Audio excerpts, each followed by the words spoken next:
Welcome to the Your Limitless Leadership Podcast with Jenny and Brent Widman. Here, we believe leadership isn't just about titles. It's about how you show up in every aspect of life. Whether you're leading a business, building a legacy as an entrepreneur, guiding your family, or striving to lead yourself first, this podcast is for you. Join us as we dive into real conversations about growth, decision-making, and the courage it takes to lead with purpose. Get ready to be inspired, challenged, and equipped to become the limitless leader you are meant to be. This is your Limitless Leadership Podcast. Let's lead without limits. Hello, welcome to your Limitless Coach Podcast. I'm super excited for our guest today, Mr. Brent Widman. He is my favorite person in the entire world, but I am biased since he's my husband. But I'm excited to hear your story, Brent. And before we get into it, I am going to read your introduction for everyone to hear. But as an elite and executive sales and leadership coach, Brent has over 17 years of proven sales experience, over 10,000 plus hours of coaching. He's worked with hundreds of companies from across industries, ranging from small businesses all the way up to Fortune 500 executives. He grew up in a small town, 400 people or less, where he developed his work ethic, integrity, and a caring nature. After graduating high school, he actually joined the military. He built strong mental fortitude, leadership, and perseverance. He earned a degree from Minnesota State University in Mass Comm with an emphasis in public relations and speech communications minor.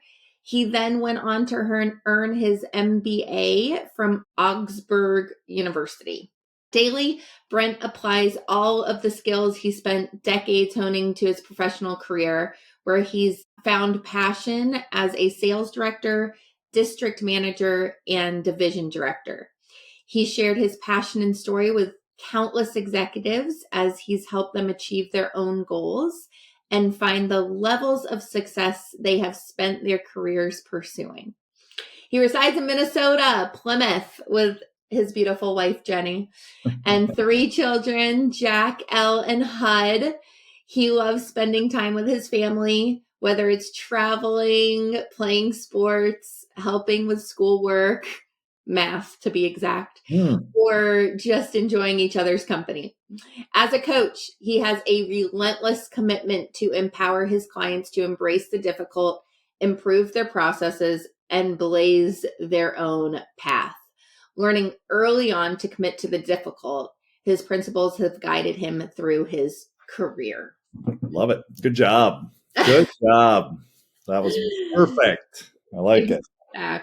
Exactly. But Brent, thank you for being here and just spending time with us. I guess, my first question I'd love to hear from you is just how you got where you are today. And I know that can be interpreted lots of different ways, but Cliff Note style, I'd love to hear just the big moments of your life that made you Brent Widman. That's a little to a big question, I guess, from where you started.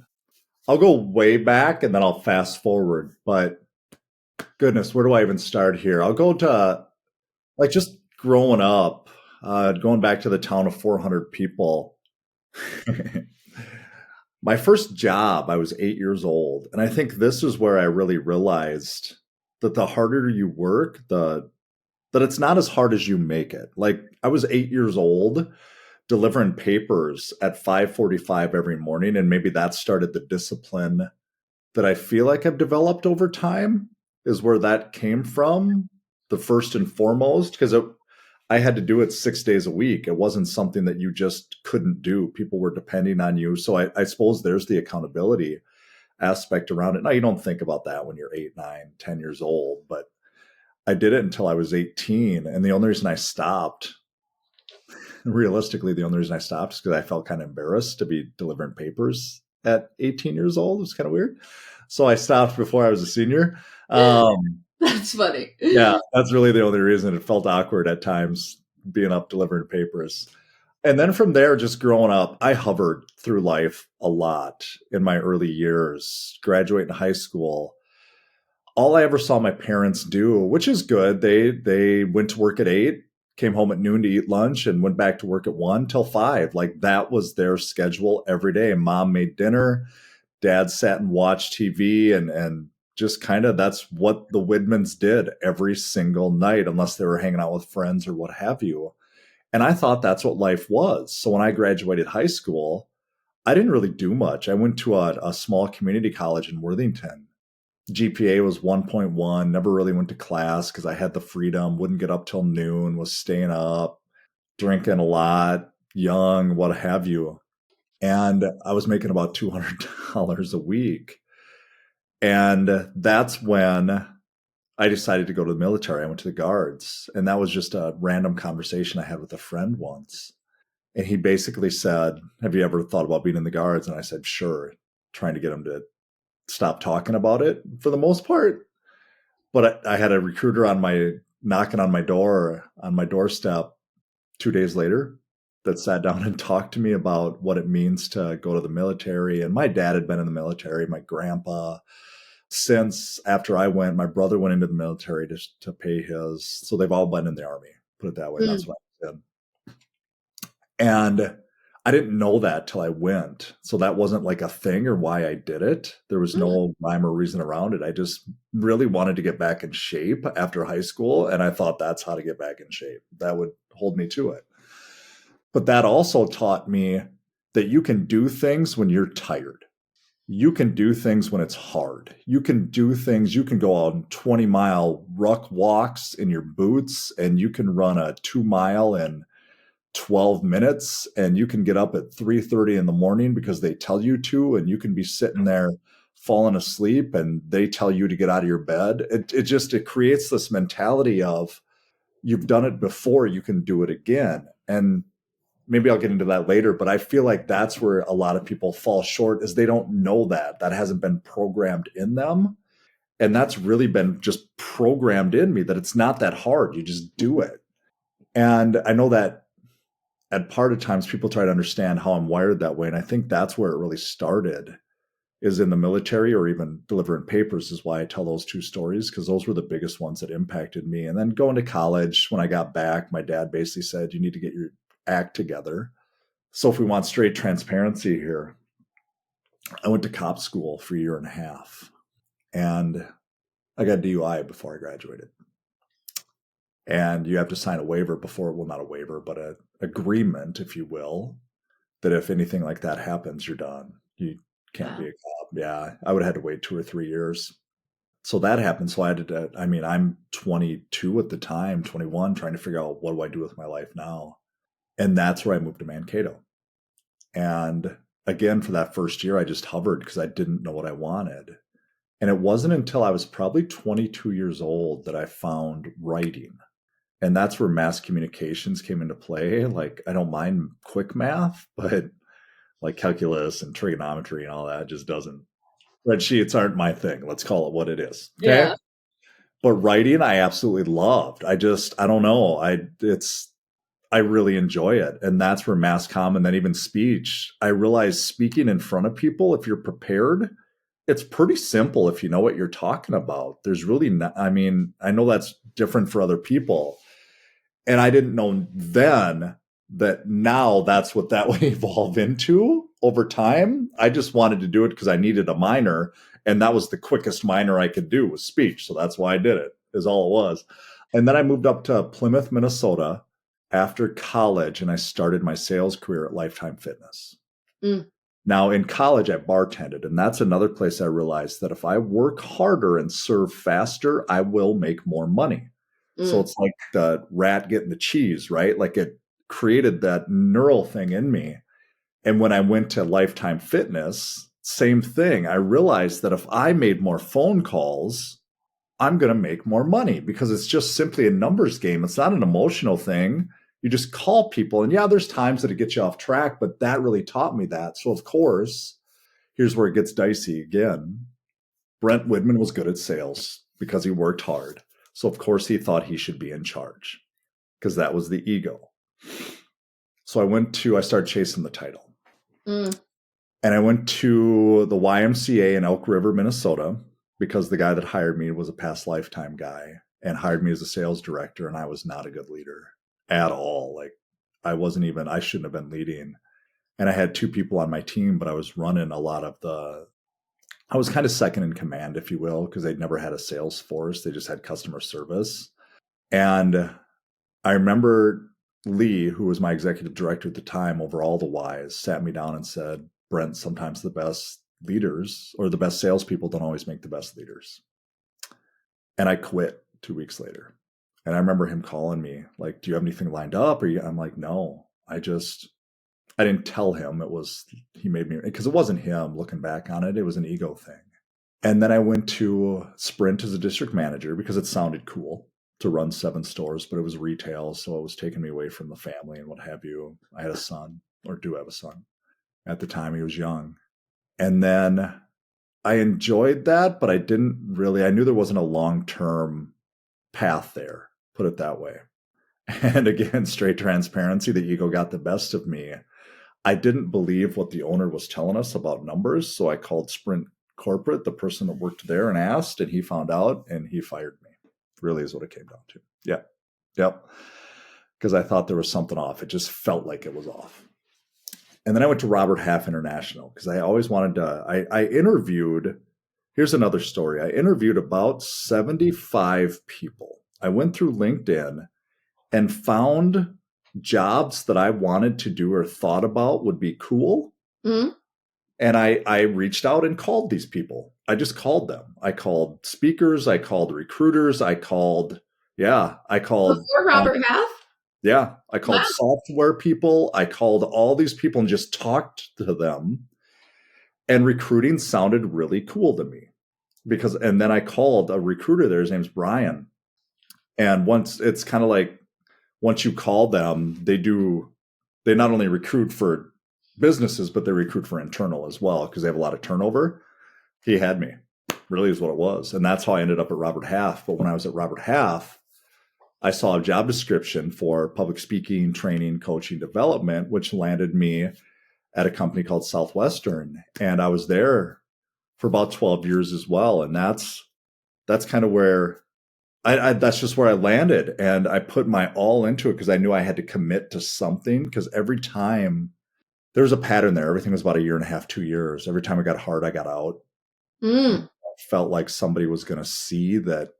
I don't know, it was something in me, like somebody was going to see that I'm not the guy they hired or who they thought they were hiring or whatever it was, because it was ingrained in me from Lee that I was not a good leader.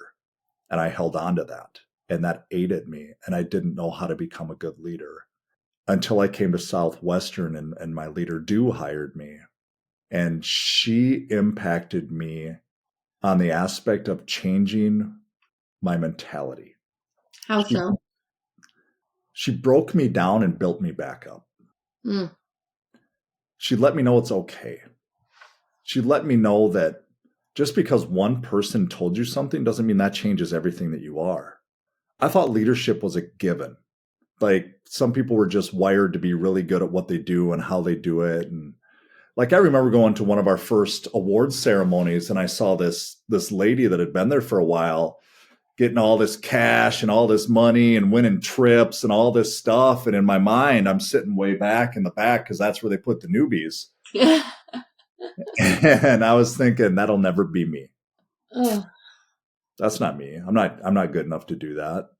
Am I where I should be? Am I just jumping jobs again? Is this what I should do? And that's where Do made it a point to let me know I'm in the right spot and continued to pour into me to let me know I'm in the right spot. So that's kind of the evolution. And now starting the own business and the uncertainty that comes with that. And part of it is showing people that you can do something really, really well when you put your all into it. And then you can do your thing, man. Like you can do your own thing. And that's pretty cool to me. Like that's not normal. Normal people, I don't feel like normal people do that. And I never want to be labeled normal. And I think that's part of the driver too. So that's kind of the evolution of Brent, I guess. Work-wise, family, I have a beautiful wife. I feel like I won the lottery. We talked about that one night because I've been through a divorce and it's sucked because you feel like it sucked because my parents never got divorced. That's really the only reason. All it is a breakup that sounds bad. And then kids. Kids are my driver, really. It doesn't matter if Jack's 18 and kind of being an 18-year-old at times, like we all were, or Elle is the shining light of my life because she's a girl and teaches me how to treat women that I didn't know before I had a girl. And then you have Hud, who has just grown into his own little personality and becoming the funniest little man and getting away from the anger issues that 2 and 3-year-olds have, and now becoming a fun little boy, basically. So yeah, that's the evolution of Brent, I guess. I want to go back to your normal comment because, Brent, you're not normal. No one in this right world would call you normal. I mean, you're going back till you're 8 years old saying that every single day from 8 to 17, 18 years old, for a decade of your life, you woke up at 5:45 a.m. and delivered paper, right? Like that's not normal for any 8-year-old or 10-year-old or 14-year-old. And then fast forward, going into the military just to get in shape and what that would have done for you.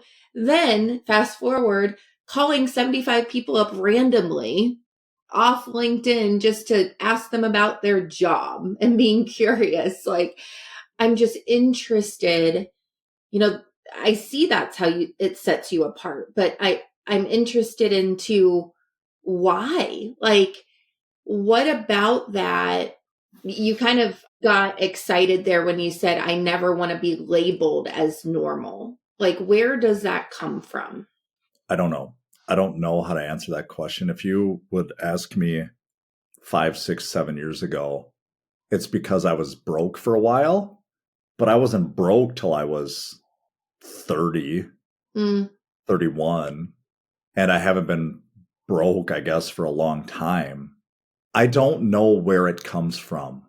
And it's a blessing and a curse at times. It really is, because it's a blessing as in I know that whatever I do and wherever I go and whatever we want to accomplish, we will achieve. We just will. Like I am an avid and true believer that when you want to do something, it doesn't matter where you start, what isn't perfect, what happens, whatever it is, I will run through that wall and I will figure it out later. And it'll all work itself out eventually because I will make it so. Now, the curse on that side is the same thing. It's really hard for me at 6 a.m. not to do something, or 8 p.m. not to do something, or just to lay on the couch, or just to go to a movie, or just to go out to dinner, or just to, my mind is constantly like more. And I cannot shut it off. I mean, it is all, I don't know how to explain it. It is all the time, but I embrace it because I know that's just the way it is. I used to fight it like, and now it's like, it's who you are, man. Figure it out. And I just think it's so ingrained in me now. It's never going to go away. I'll never be the dude that doesn't run or doesn't work out or doesn't work hard or doesn't. And I don't care because I enjoy it. It's fun to me. And I think it inspires people at times. I really do. No, I know it does. And it's that aspect, just like your introduction said, like you love to empower clients to embrace the difficult because you're constantly embracing the difficult. It's amazing. What's one thing this past year that was difficult for you that you did because it's going to impact people's future self? Whew, that's tough. See, this to me is just normal. It's funny. So I saw his name's Aaron. He runs a mortgage company. I saw a post by him on Facebook last year. Or actually, it was 2 years ago because I did it this year. And it said he worked out every day. And I thought to myself, why can't I do that? So I literally last year, and we're already 16 days into this year, have worked out every day for the last 381 days straight.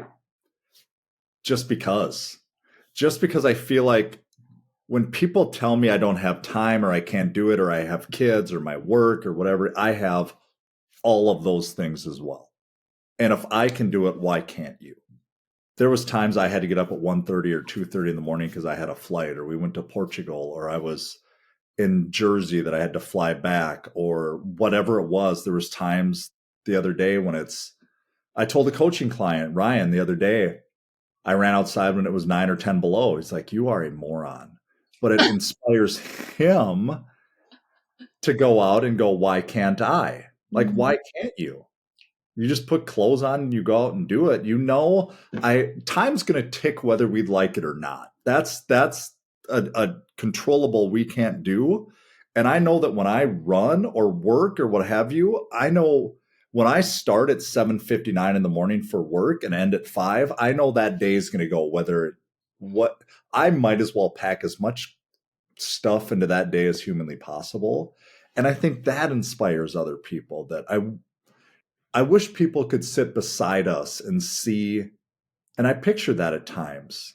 If I have a coaching client and they sat beside me, would they go, that's my coach? Or would they go, that's my guy? And I picture that every time I sit down to my desk because I want them to know I can't talk about it if I don't do it. People see right through your crap, especially when you're dealing with elite level leaders and top performers and people that live in that world. They live in that world for a reason. So I don't know, maybe that long-winded answer to your question. That was amazing. And you are just a true practitioner. I mean, that just hit me, of just, you want people to know that you are not telling them to do anything that you haven't done yourself, and not be a fraud, right? I mean, good way to put it. I love that. But I know you, and I know that was one thing that you did last year that was really difficult. And, there were days that you had to wake up at 2:30 in the morning and go run 4 miles because you don't think anything under 4 miles is a workout. Right. So, it's just like, it's in you. And if you say you're going to do it, you are just the Mr. Integrity, and I just love that. So, you just stopped working at a company that you've been at for 12 years and you're starting your own company. And I guess, one question I would have there is, what is your biggest goal going into 2025 this year? Like what, you kind of closed a chapter in your life and you're starting a fresh one. What do you inspire this year to look like? I would say to do all the things that I've wanted to do. I came to that company 12 years ago because I had, to use a phrase, a Super Bowl or a championship or whatever you want to call it that lives in me. And that is speaking in front of thousands of people. That is building a multi-millions dollar business. And the reason that is because I was given an opportunity and I want to give that same opportunity back to other people. So it's not about, obviously money's a driver and what have you, but to watch people prosper and watch the light bulb goes on and watch a wave of, I'll just call them Brent Widmans that are down on their luck and broke and single dad and struggling through life. And I don't want to say drinking too much but like on a Thursday night, you're having beers and you're waking up feeling bleh the next day. And I want to show people that when you stop all those things that you can create something. And I know that's not really answering your question specifically on a goal, but the vision for me is to create people working with us, not for us, but alongside us. And being able to go out and speak in front of people, not to be the egotistical look at me, but it's so people remember the way they felt when they walk out of there. it's building the relationships with people, like a call I had today, just because you want to build relationships and find friends and people you can surround your life with that will then, and it inspires your family and your kids and all these different things.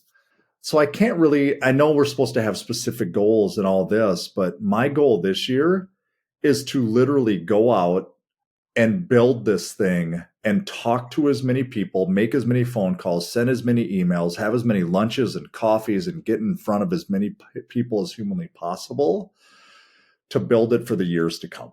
Really is all it is. And I think that goes back to the work ethic is all it is.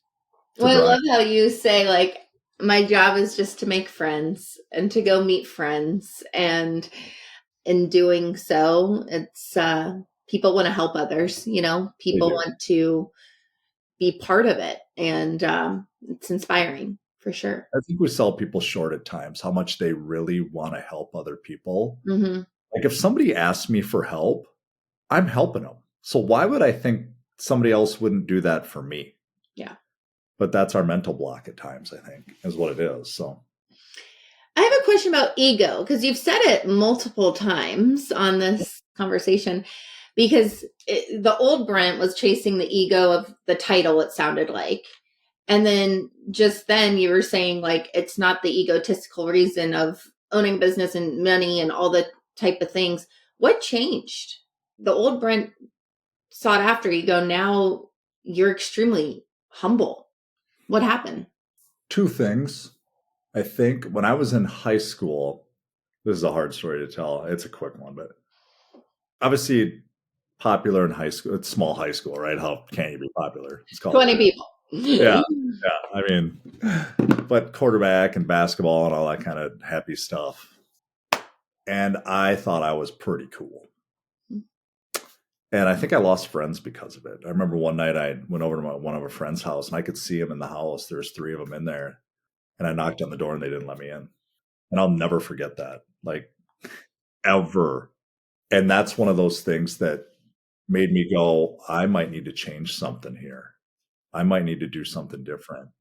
And then another story, the story with Lee, when he told me that I realized that I had a number of conversations with people that had told me over time, like being let go from jobs, and sometimes you got to think through what you say and how you say it, and you can't just let things out.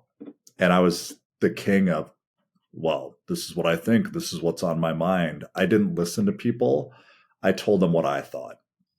And looking back on it, when Dew recruited me, she taught me that. She taught me to shut up.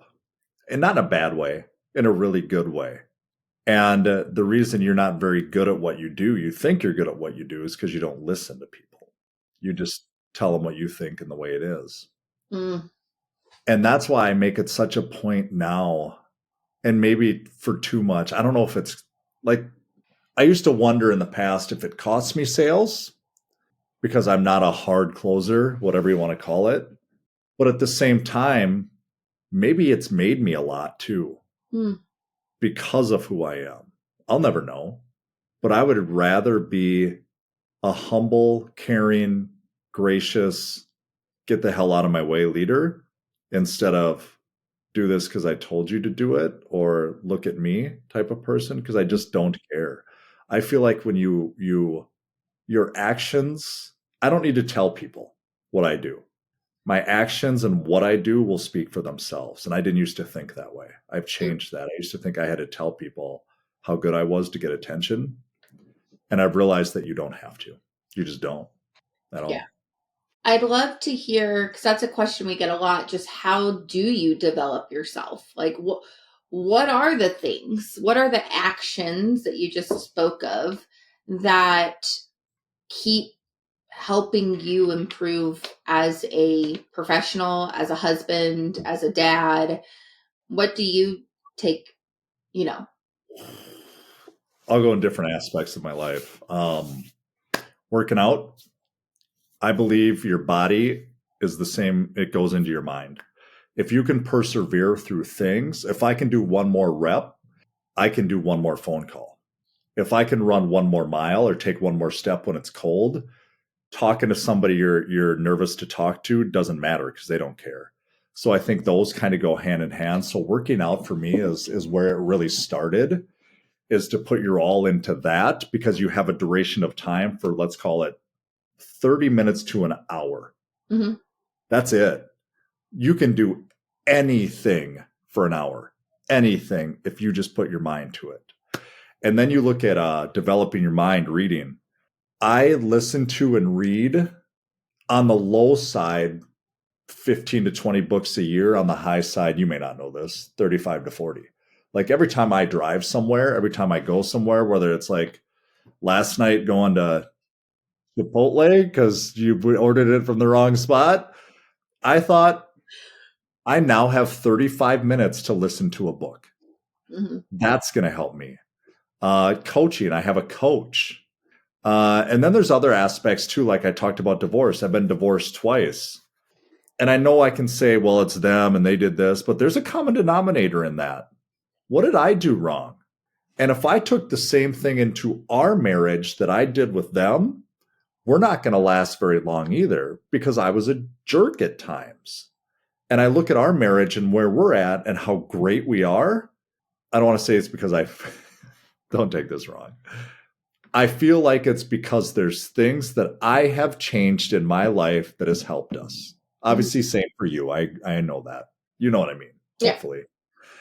But if I wouldn't have changed that, and that's development. Like, you got to take a good hard look at yourself in the mirror and go, what are you doing wrong? And I don't know if normal people do that. And I don't want to be normal. I don't want to have a normal marriage. I don't want to have a normal workout body, mind. I don't want to be normal.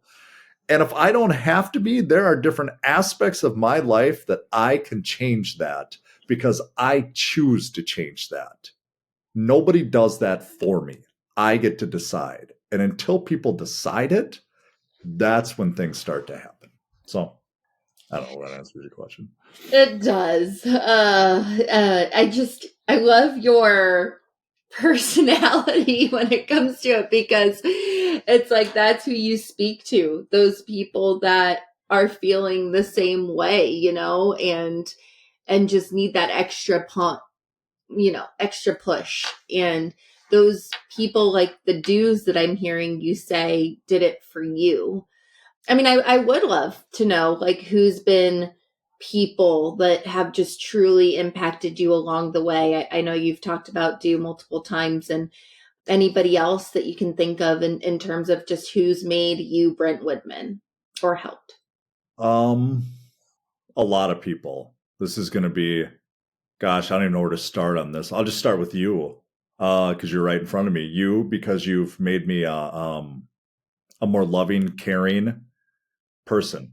You've shown me that I can kiss and hold hands in front of my kids and not feel weird, or do it in front of other people. I can also say, you look good, I appreciate you, thank you for being you, type of thing, without feeling really weird, because that used to be really awkward to me. So awkward.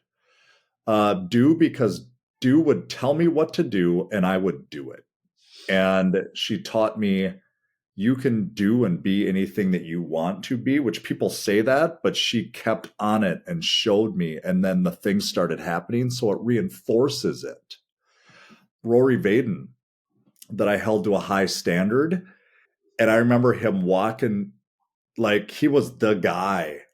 And I remember him just talking to me one time, walking into this painting thing we're doing. And he goes, how you doing? I'm like, I'm good. He goes, no, how are you? And for Rory to really care and know, it showed me that it doesn't matter who you are. You can be a really good person. My brother, by doing marathons and just his drive and who he is and the family and what he does to conduct himself, his mentality it's a lot like mine. And I just love having conversations with him. I loved running the half marathon and the marathon, because he showed me that you can go from couch, deep in the couch, the half marathon or marathon. But that shows me that it just reinforced, stop giving me your stuff. You can do it if you want to. Gosh, I could keep going. Ron helped me become more patient. Carla shows that it doesn't matter where you're at in your world, you can persevere. All these people are friends of mine or people that I care about. Even my mom and dad, like my mom's a fantastic cook and her mentality is just, she's really efficient on Very things. efficient. Yeah. And I think that's where I picked that up at. And then my dad over here has got the nonchalant, whatever happens, happens. We'll be fine. And I think I picked that up too, because I don't stress about things. I just don't care. So it's this combination of lack of stress, but being really efficient on things that my parents taught me. Those are probably the biggest ones. Sports, not a lot. I mean, they did, but there wasn't any coaches that stood out. Yeah, those are probably the biggest ones, I would say, over time. I love it. Did I I miss always somebody? say we can't do this life alone. And Gosh, no. that's one thing I've noticed about you, especially in the last, decade of just letting people in more and, not going through it alone. So That's kind of the ego thing, too. That goes back to Ron having a conversation with him one day. And I was going through stuff. And he said, call me. And I was like, I don't want to bother you. I don't want to burden you. And you don't hear Ron get upset very often. And he swore at me, not at me, but he's like, don't ever effing say that again. Ever. I do not want to hear that come out of your mouth. oh, I don't care if it's 5 a.m. I don't care if it's, we talked about the 2 a.m. friend. You know who your friends are when they're 2 a.m. friends that you can call at 2 a.m. Those are the people. And that's what he told me. And it made it okay to let people in or tell people when you struggle with things. And I think a lot of us hold that back because we feel like we're burdening people. And we're not. Like, I just told somebody yesterday, you need to talk to somebody about that. Otherwise, you're going to hold it in here and you're going to struggle with it. And it's going to suck. But as soon as, like with you, as soon as I tell you something, I'm like, all right, I'm good. And that's what that moment made it okay for me. I never thought like that till he said that. It's just some random day 8 years ago, 9 years ago, whatever it was. So yeah, it's funny. I love that. Yeah. We both got emotional there for a second. It's fresh. So, what is one thing that you would ask of someone listening to this or that would help in this next year for you? Oh man. I guess, speaking, my biggest give back is to walk into a room full of 3 people or 3,000 people and have them walk out feeling something. The dude has been through, like, if you look at what I've done and been through, there's probably not one person in that 3,000 audience that I haven't like had some of the same yuck that they've had. Let's call it what it is. So that, and then honestly, to reach out and book a conversation about coaching. I think real coaching, because I think it gets a bad rap at times, but real coaching from real people that have done it, that have been through it and put the time and effort into it. We're not the people that lost our job and became a life coach. That's not what we do. Okay. We are in this.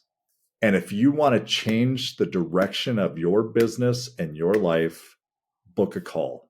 1 hour is all I ask. And I will ask you enough questions and dig in with you enough that when you get off that call, you either say, I need this in my life, or you go, I need to change some things. One of the two. So yeah, that's what I would say are my biggest asks. I love it. Yeah. Thank you.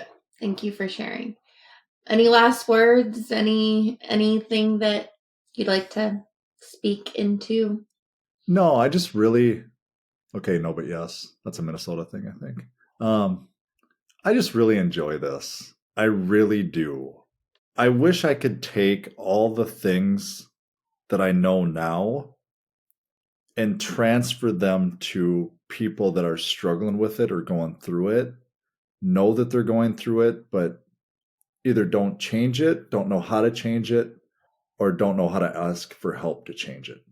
And I wish that I could just let them know that if you just honestly invest in yourself, things are going to be drastically different in your world and your kids' world and your family's world, because it has changed my whole world. So, yeah, I wish I could leave them with that. Yeah. I love it. And so, I love it. Well, thank you, Brent, for being on today. And I look forward to see what we accomplish this next darn right. year. And I would not want to do life with anyone other than you. So I love it. I love it. Thank you, honey. Bye. Thanks for joining us on the Your Limitless Leadership Podcast with Jenny and Brent Widman. We hope today's conversation inspired you to think differently about leadership, not just in your career, but in every part of your life. Remember, leadership starts with leading yourself first. It's about taking action, making bold decisions, and showing up with purpose. Now, it's time to take what you've heard today and put it into practice. Whether it's in your business, your community, your family, or your own personal growth, start leading without limits. You have the power to become the leader you're meant to be. Until next time, keep pushing your boundaries and leading with purpose.